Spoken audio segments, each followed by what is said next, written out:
నమస్తే డాక్టర్ గారు. నమస్తే అమ్మా. మా హెయిర్ లాస్ దీనికి సంబంధించి మీతో నేను ఎన్నిసార్లు మాట్లాడాను, ఎన్ని వీడియోల్లో మీరు చెప్పారు. అవునవును. అయినా కూడా కొత్త కొత్త Bold డౌట్లు information ఉంది. వస్తూనే ఉంటాయి. హెయిర్ లాస్కి అసలు ఏం చేయాలి, ఏది వాడాలి, అది వాడాలా, ఇది వాడాలా, ఎన్నో అనుమానాలు అనమాట. అవునవును. హెయిర్ లాస్ కొంచెం అరికట్టడానికి ఏమైనా చిట్కాలు ఉంటే చెప్పండి. అది ముఖ్యంగా మీరు ఆయుర్వేద డాక్టర్ కాబట్టి ఆయుర్వేద పరంగా చెప్పండి. అవునమ్మా. హెయిర్ లాస్ మెయిన్ కారణం ఏంటంటే అనేది కూడా మనం ఫస్ట్ అది చూసుకోవాలి. ఎందుకంటే first point pollution, air pollution, next water pollution, next food pollution. ఈ 3 పొల్యూషన్ వీటి మూలాన మైండ్ ఎప్పుడు ఎక్కువ టెన్షన్గా ఫీల్ అవ్వడం. చదువుకునే పిల్లలకి వాళ్ళ టెన్షన్ వాళ్ళకి ఉంటుంది, జాబ్స్లో ఉన్న వాళ్ళకి జాబ్స్లో టెన్షన్ ఉంటుంది, రేపు ఉంటుందో ఉండదో జాబ్. ప్లస్ జాబ్ స్ట్రెస్ కూడా చాలా ఓవర్లోడెడ్ జాబ్ అయిపోయింది. బ్యాంక్ ఎంప్లాయీస్ ఇది వరకు కాళ్ళ కట్టడం పడేలాగా 10 మంది 20 మంది ఉండేవాళ్ళు. ఇప్పుడు 3-4 ఉంటున్నారు. సిస్టమ్ పెట్టుకుని వాళ్ళే పొద్దున్న సాయంత్రం వరకు ఏదో అంటారు చూడండి, అలా సీత కష్టాలు సీతవి, పీత కష్టాలు పీతవి. టీచర్స్ అంతే, డాక్టర్స్ అంతే, ఎవరికి ఉండే ప్రొఫెషన్ చూసినా మనం లైఫ్ అయిపోయింది ఇప్పుడు. అక్కడ దాకా ఎందుకమ్మా, చిన్నపిల్లలు కదపండి, అమ్మో రేపు ఎగ్జామ్ ఉందంటున్నారు, అట్లా అంత టెన్షన్ ఉంటుంది పిల్లల దగ్గర నుంచి. అది కూడా స్ట్రెస్ వల్ల ఏంటంటే మైండ్ లో కూడా రకరకాలుగా ఫ్లూయిడ్స్ అవి సెక్రిషన్స్ మారిపోతూ ఉంటాయి. అవన్నీ కూడా బ్రెయిన్ మీద యాక్షన్ ఉండి తలలో వేడి పడుతుంది. అంటే ఆయుర్వేద ప్రకారం ఊష్మం అంటాం, తాపం అంటాం అనమాట.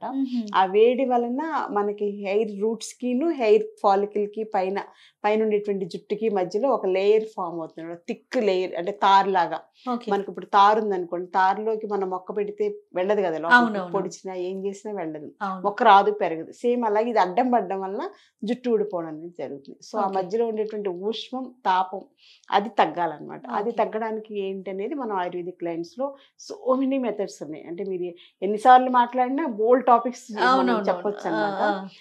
వాళ్ళు వినే వాళ్ళ అదృష్టం, వాళ్ళు ఏది ఉపయోగించుకుంటారనేది వాళ్ళ. ఇంకోటి మనకి అందుబాటులో ఉండేవే చెప్తారు మీరు. ముఖ్యంగాను హెల్త్ పరంగా చూసుకుంటే ఎనీమియా అమ్మ. సో ఎనీమియా వల్ల చాలా ప్రాబ్లం ఉంది. అసలు ఈ రోజుల్లో ఎనీమియా లేని పేషెంట్స్ లేరేమో అనిపిస్తుంది. ఎంత ఈవెన్ జెంట్స్ కూడా ఎంత పేలుగా ఉంటున్నారు. ఇంతకుముందు నేను అమ్మాయిలు అంటే ఏదో బ్లీడింగ్ ప్రాబ్లం ఏదో అనుకుంటాం, చాలా బాగా ఎక్కువ చూస్తున్నాం. అంటే వాళ్ళని కొంచెం గైడ్ చేద్దాం అనిపిస్తుంది అనమాట. అంటే నాకేంటంటే వీక్నెస్, ఎవరిని చూసినా వీళ్ళని ఏదైనా ఆయుర్వేదిక్ లైన్స్ లో వీళ్ళకి ఏదో చెప్దాం, వాళ్ళ బాగు చేద్దాం, వాళ్ళ లైఫ్ బాగుపడుతుంది కదా అనిపిస్తుంది అనమాట.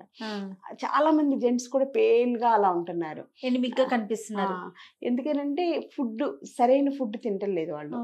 సో అంటే జంక్ ఫుడ్స్ తీసుకుంటున్నారు అనుకోండి, ఆ జంక్ ఫుడ్స్ బాడీ అంతా నిండిపోయి మనం మంచి ఆహారం ఇంట్లో అమృతం తిన్నా కానీ అది అబ్జార్బ్ అవ్వదు. అంటే మనకి ఎలా అయితే పెద్దవాళ్ళు చెడు వినకు చెడు చూడకని అంటారు కదా, అలా ఇది కూడా అది కూడా అయిపోయింది. చెడు ఆహారం బయట జంక్ ఫుడ్స్ అంటే అంతా కెమికల్ బేస్డ్ కదా. సో ప్లస్ అంతా కూడా కంటామినేటెడ్ ఫుడ్ ఎక్కువ ఉంటుంది. అది కొంచెం కడుపులో ఉంటే మనం ఎంత ఇంటికి వచ్చి అమ్మ అమృతం పెట్టినా కానీ అది అబ్జార్బ్ అవ్వట్లేదు. సో మెయిన్ అది కారణమేమో అనుకున్నాను నేను అలా జెంట్స్ అలా చూసినప్పుడు. లేడీస్ కి ఇంకా ఎలాగో బ్లీడింగ్ డిజార్డర్స్ అనో అసలు ఫుడ్ అవేర్నెస్ ఉండదు. ఏదో ఒకటి అమ్మలు అయితే అసలు ఏదో తిని కడుపు నింపుకుందాం అనుకుంటారు కానీ న్యూట్రిషియస్ ఫుడ్ తినాలనేది అప్పుడు లేదు. ఇప్పుడు అమ్మాయిలు ఏమో పనికిరాని చెత్త ఫుడ్స్ ఆర్డర్ చేసి, అమ్మ ఇంట్లో చక్కగా రుచిగా చారు పెట్టి కూర వండినా కానీ అవి నచ్చక అవి తోసేసి అప్పటికప్పుడు జంక్ ఫుడ్స్ ఆర్డర్ చేసుకుని తెచ్చుకుని తింటున్నారు. సో అట్లా చేయడం వల్ల మరి ఎనీమియా ప్రాబ్లం చాలా ఎక్కువ ఉంటుంది. ఇది మనకి హెయిర్ లాస్ కి మెయిన్ కారణం అవుతుంది. ఎనీమియా వల్ల అసలు ఓపిక ఉండదు, నిస్సత్తు వచ్చేస్తే, నీరసం వచ్చేస్తుంది, విసుగు వచ్చేస్తే, కోపం పెరిగిపోతుంది, ఇవన్నీ ఉంటాయి.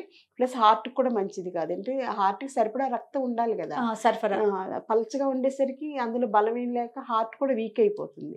అట్ ది సేమ్ టైం ఎక్స్టర్నల్గా ఏంటంటే స్కిన్ పాడైపోతుంది, స్కిన్ లో మెరుపు తగ్గిపోతుంది, స్కిన్ షైనింగ్, గ్లో అన్నీ తగ్గిపోతే జుట్టు కూడా విపరీతంగా రాలిపోతుంది. చాలా మంది నా దగ్గరికి వచ్చే పేషెంట్స్ కుచ్చులుగా జుట్టు ఊడిపోతుంది డాక్టర్ గారు అనేది మెయిన్ కంప్లైంట్ అదే.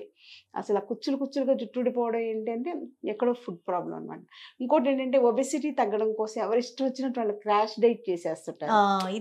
నేను తెల్లారేసరికల్లా ఐశ్వర్యరాయలు అయిపోవాలి, లేకపోతే 10 రోజుల్లో కజిన్ మ్యారేజ్ ఉంది, ఆ మ్యారేజ్ లో చాలా టార్గెట్లు పెట్టుకుంటారు, 10 to 15 days లో లాస్ అయిపోవాలి.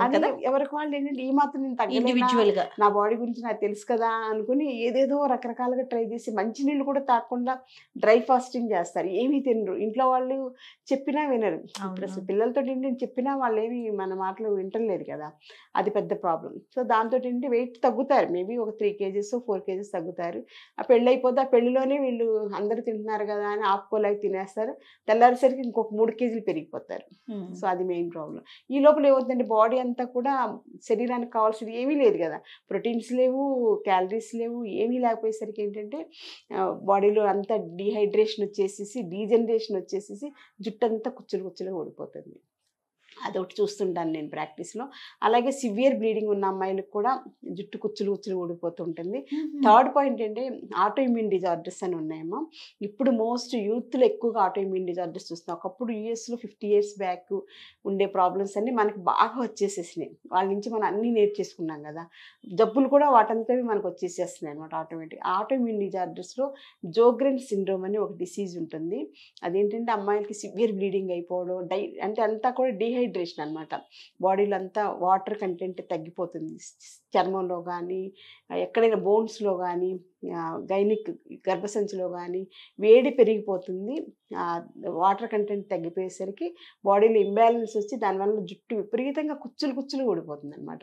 లిటరల్గా నేను చాలామందిని చూశాను అలాగా. జుట్టు కూడా చక్కగా నల్లగా ఉన్న జుట్టు అంతా కూడా పీచులాగా ఎండిపోయినట్టు ఎండుగడ్డలాగా అయిపోతుంది అనమాట. సో ఇలాంటివన్నీ కూడా మనం హెయిర్ ప్రాబ్లమ్స్ చూస్తుంటాం అనమాట. హార్మోనల్ ఇంబ్యాలెన్స్ ఉన్నా కానీ, పిసిఓడి ఉన్నా కానీ, ఈవెన్ గ్యాస్ట్రిక్ అల్సర్స్ ఫార్మేషన్ అయినా కూడా జుట్టు బాగా ఊడిపోతుంది. ఎందుకంటే మాల్ న్యూట్రిషన్ కదా, తిన్నా తిండి ఇక్కడంతా అబ్జార్బ్ అవ్వడం వల్ల వాళ్ళకి కాల్షియం డెఫిషియన్సీ వచ్చేస్తే, ఐరన్ డెఫిషియన్సీ వచ్చేస్తే, ప్రోటీన్స్ డెఫిషియన్సీ, ఈ 3 హెయిర్కి చాలా అవసరం. ప్రోటీన్స్ చాలా అవసరం, కాల్షియం బాగా అవసరం, ఐరన్ బాగా అవసరం, వాటర్ కూడా సరిపడా అవసరం అనమాట. మొక్కకి నీరు ఎలా అవసరం మన జుట్టుకు కూడా అలా అవసరం. సో ఇవన్నీ తగ్గేసరికి ఏంటంటే ప్రాబ్లం వస్తుంది. పాత రోజుల్లో ఏంటంటే మనకి తప్పనిసరిగా రోజు తలకు నూనె పెట్టేవాళ్ళు. మన జుట్టుని మనం ఎవరో ముట్టుకునే వాళ్ళం కాదు. అమ్మమ్మ మేనత్త ఎవరో ఒకళ్ళు ఉంటారు కదా, చక్క పొద్దున్నే లేచిన వెంటనే వాళ్ళ ముందు కూర్చుంటే వాళ్ళు హాయిగా కబుర్లు చెప్తా పాటలు పాడతా తలకు నూనె పెట్టిచ్చేసేవాళ్ళు. కూడా చక్కగా 2 పిల్లలు జడలు వాళ్ళే అల్లేసేసేవాళ్ళు, నీట్గా వెళ్ళిపోయేవాళ్ళం. అలాగే శుక్రవారం వచ్చిందంటే పెద్ద పండగ అనమాట. ఆ రోజు తలకు బాగా నూనె పెట్టేసేసి తలకి స్పెషల్గా కుంకుడుకాయ రసం తీసి అందులో మందారాకులు, మందార పువ్వులు ఇవన్నీ వేసి రసం తీసి తలస్నానం చేయించడం వాళ్ళే చేయించేసేవాళ్ళు కదా చిన్నప్పుడు. సో అదంతా స్పెషల్ కేర్ అనమాట. అది అయిపోయాక సాంబ్రాణి ధూపం వేసేవాళ్ళు. తలకి ధూపం వేసి జుట్టంతా ఆరబెట్టేసేస్తే పేలు, ఫంగల్ ఇన్ఫెక్షన్స్ అవన్నా కానీ పోయి జుట్టంతా తొందరగా ఆరిపోయేది. జుట్టు తడి మీద మనం క్లిప్ పెట్టేసుకుని వెళ్ళిపోయినా మళ్ళీ ఫంగస్ పెరిగి జుట్టు ఊడిపోతుంది అనమాట. సో ఇవన్నీ చెప్పేవాళ్ళు లేరు, చేసేవాళ్ళు లేరు, టైం లేదు, ఎవరికి లేదు, దేనికి ఓపిక లేదు, దేనికి టైం లేదు, అది పెద్ద ప్రాబ్లం. సో మాల్ న్యూట్రిషన్ ఒక ప్రాబ్లం అంటే స్పెషల్ అటెన్షన్ అని ఏదైనా శ్రద్ధ అనేది అవసరం. అందానికి కానీ ఆరోగ్యానికి కానీ మన శ్రద్ధ కొంచెం టైం తీసుకోవడం అనేది చాలా అవసరం. కాబట్టి ఇవన్నీ చేసుకోవడం చాలా అవసరం. మరి ఆయుర్వేద పరంగా రెమెడీస్ ఏదన్నా చెప్పండి, అంటే ఎలాంటి జాగ్రత్తలు తీసుకోవాలి? మెయిన్గా ఏంటంటే తలకి నూనె పెట్టుకోవడం కూడా చాలా ఇంపార్టెంట్. ఆ నూనెలు కూడా ఆయుర్వేదంలో బోల్డ్ రకాల ఇవన్నీ గుంటగలగరాక అని చెప్పేసి, తర్వాత మందార పువ్వులు వేసుకోవడం, ఇంకా కొన్ని మెడిసిన్స్ ఉంటాయి అవన్నీ కూడా వేసుకోవడం, అలోవెరా జెల్ వేసుకుని ఆయిల్స్. అప్పుడు పాత రోజుల్లో రోజు కాస్తుండేవాళ్ళు. ఉసిరికాయల సీజన్లో ఉసిరికాయలు వేసి ఇవన్నీ రెగ్యులర్గా ఇంట్లోనే తయారు చేసేసేవాళ్ళు. వాళ్ళు మధ్యాహ్నం టైంలో ఇలాంటి హోమ్ రెమెడీస్ అన్ని చేస్తుండేవాళ్ళు. ఇప్పుడు మనకి టైం లేదు కాబట్టి బయట మార్కెట్లో కూడా దొరుకుతున్నాయి. ఆమ్లా ఆయిల్ అని ఇలా రకరకాల ట్రై చేసుకోవచ్చు. సింపుల్గా మన ఇంట్లో చేసుకోగలిగింది ఏంటి అని ఆలోచిస్తే కరివేపాకు ఉంటుంది కదమ్మా, కరివేపాకు ఇంటేక్ తప్పనిసరిగా తీసుకోవాలి. అసలు కరివేపాకులు ఎన్ని మంచి మినరల్స్ ఉన్నాయో అసలు అందరూ జుట్టుకి చాలా బాగా పనిచేస్తుంది అనమాట. కంటి చూపుకి, గుండెకి, జుట్టుకి కరివేపాకు బెస్ట్ రెమెడీ. గుండె జబ్బులు రాకుండా ఉండాలన్నా కరివేపాకు కాపాడుతుంది, కంటి చూపు బాగుండాలన్నా కరివేపాకు బాగా ఉపయోగపడుతుంది. అలాగే జుట్టుకు కూడా కరివేపాకు, కూరలో కరివేపాకులో తీసి పడేయడం అందరికి అలవాటు కదా, ఆ పదమే అది, కూరలో కరివేపాకులో తీసి పడేస్తారు నన్ను అని అందరు చెప్తుంటారు కదా. సో అలా తీసి పడేయకుండా కరివేపాకు తినడం అనేది మంచి అలవాటు. అందుచేత అలా ట్రై చేయొచ్చు. లేదా మజ్జిగ మనం పొద్దున్నే చేసుకుంటాం కదమ్మా, అందులో కొంచెం అల్లం, కొంచెం కరివేపాకు దంచేసేసి అందులో మజ్జిగ చేసేసుకుని ఆ మజ్జిగని రోజుకు 2-3 సార్లు తాగినా కూడా జుట్టుకి చాలా మంచిది. గ్యాస్ట్రిక్ ప్రాబ్లమ్స్ కూడా రాకుండా ఉపయోగపడుతుంది అనమాట. అది 2 రకాలుగానే మంచిది, గుండెకి కూడా మంచిది. ముఖ్యంగా జుట్టుకి కరివేపాకు చాలా మంచిది. సో కరివేపాకుతో ఆయిల్ తయారు చేసుకోవచ్చు. ఎండిన కరివేపాకైనా పచ్చి కరివేపాకైనా కొంచెం మిక్సీ పట్టేసేసి, కొంచెం ఎక్కువ పట్టకూడదు, మరీ ముద్దలాగా, కొంచెం ఇలా జస్ట్ ఆడించేసి దాన్ని వేసేసి కొబ్బరి నూనె కానీ నువ్వుల నూనె కానీ ప్యూర్ మనకి ఇప్పుడు దొరుకుతున్నాయి కదా బయట. గానుగుల్లో గానుగ దొరుకుతుంది. నూనె దొరుకుతుంది కాబట్టి 1 లీటర్ తెచ్చుకుంటే మనకి చాలు, బోల్డ్ ఆయిల్ అవుతుంది. అది వేసుకోవచ్చు. ఇంకా ఒకవేళ ఇంట్లో ఉసిరికాయలు అది ఉన్నాయి డైరెక్ట్ గా అందులో వేసుకోమంటారా? వేసేసి కాయమంటారా? అందులో కొంచెం ఆవు పాలు కూడా వేసేసి చిన్న మంట మీద కాయాలి. ఆహా. అలా ఒక 2-3 రోజులు కాస్తూ ఉంటే ఆ కరివేపాకులో ఉండే ఎసెన్స్, తర్వాత ఆవు పాలలో ఉండే మెడికల్ వాల్యూస్ అన్నీ కూడా ఆయిల్లోకి దిగుతాయి. కొన్ని రోజులు అయ్యేసరికి అంటే రోజుకి ఒక జస్ట్ పావు గంట చాలు, జస్ట్ చిన్న మంట మీద పెట్టేసి మనం పక్కన ఏదో ఒక పొయ్యి మీద కూరో చారో పెడుతున్నప్పుడు ప్రక్కన అది మరుగుతుంటే కట్టేసేసి తర్వాత 10 నిమిషాల తర్వాత అలా ఇనుప బాండీలో కాసుకోవాలి. ఇనుప బాండీలో కాసుకోవడం వల్ల అందులో ఐరన్ కూడా ఆయిల్లో దిగుతుంది అనమాట. So simple remedy. ఇప్పుడు 1 కిలో నూనె, 1 కేజీ నూనె ఎంత అయ్యే వరకు కాయాలి? అంటే ఒక 3 రోజులు 4 రోజులు అంటున్నారు కదా. మళ్ళీ మన కేజీ నూనె మనకు వచ్చేస్తుంది. మనకి పోయేది ఏంటంటే ఆవు పాలు ఒకటే ఆవిరి అవుతాయి. తినేటప్పుడు కొంత ఆయిల్ వేస్ట్ అవుతుంది కదా, మేబీ 100 గ్రామ్స్ పోతుంది. ఆల్మోస్ట్ 900 ml ఆయిల్ వచ్చేస్తుంది. కరివేపాకు కొంచెం ఒక 2-3 కట్టలు ఎక్కువే తీసుకోవాలి. ఒక రోజు వేస్తాం, మళ్ళీ కావాలంటే మర్నాడు ఇంకొంచెం మళ్ళీ మిక్సీ పెట్టేసి వేసేసుకోవచ్చు. మిక్సీ అది లేకపోయినా ఎండినాకైనా ఓకే కరివేపాకు. ఒక్కోసారి ఎక్కువ తీసుకొచ్చేసేస్తాం, మిగిలిపోతుంది కదా మనం వాడం. సో దాన్ని మనం కరివేపాకు ఆయిల్ తయారు చేసుకోవచ్చు.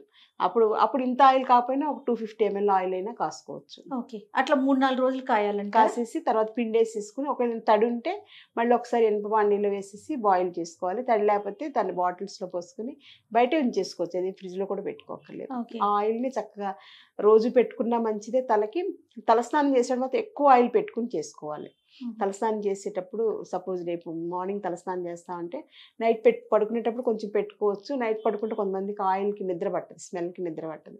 అలాంటప్పుడు పొద్దున్నే లేచినట్టు ముందు తలకి బాగా దువ్వేసేసుకుని ఎక్కువ ఆయిల్ తీసుకుని తలంతా ప్రతి వెంట్రుకి ఆయిల్ టచ్ అయ్యేలాగా పెట్టుకోవాలన్నమాట. పెట్టుకున్నాక తర్వాత ఏదైనా ప్యాక్ ఉంటే ప్యాక్, లేకపోతే శనగపిండిలో కొంచెం పెరుగు కలిపి దాన్ని అప్లై చేసేసుకుని తలస్నానం చేసేసాడు. ఆ తలస్నానాన్ని కూడా కుంకుడుకాయలు వాడుకోవడం బెస్ట్ అనమాట. షాంపూలు అంటే షాంపూల వల్ల హెయిర్ ఫాల్ తగ్గుతుంది అంటారు, షాంపూ వల్ల డాండ్రఫ్ తగ్గుతుంటారు. అవి ఎంతవరకు నిజమో నాకైతే వాడడం వల్ల సైడ్ ఎఫెక్ట్స్ తోటి చాలా మంది వస్తుంటారు. సో దానికన్నా కుంకుడుకాయ షాంపూ, ఇప్పుడు కుంకుడుకాయ పౌడర్ కూడా బయట మార్కెట్లో దొరుకుతుంది. సో మందార ఆకుల పొడి, కుంకుడుకాయల పౌడర్, అంటే కుంకుడుకాయ పౌడర్ వల్ల ఏంటంటే జుట్టు ఒక రకంగా డ్రైనెస్ వచ్చేస్తుంది, అందం ఉండదు, మనం చెప్పినట్టు విందని ఒక ఫీలింగ్ ఉంటుంది. కాబట్టి మందార పువ్వులు కానీ మందార ఆకులు కానీ వేసుకుని అది కలుపుకుని పెట్టేసుకుంటే షీకాయ కూడా వేసుకోవచ్చు. ఓకే, అది బెస్ట్ అన్నమాట సొల్యూషన్. సో ఇలాంటి రెమెడీస్ ఫాలో అయితే అంటే డైట్ ఇంటేక్ అనేది చాలా ఇంపార్టెంట్. ఇంటర్నల్ రెమెడీస్ కరెక్ట్ చేసుకోవాలి, ఓన్లీ ఎక్స్టర్నల్ ఒకటే జుట్టుకు ఉపయోగపడుతుంది అని అనుకోకూడదు. ఆరోగ్యం బాగుంటే ఆటోమేటిక్గా జుట్టు బాగుంటుంది. రైట్, థ్యాంక్ యూ అమ్మా, నమస్తే.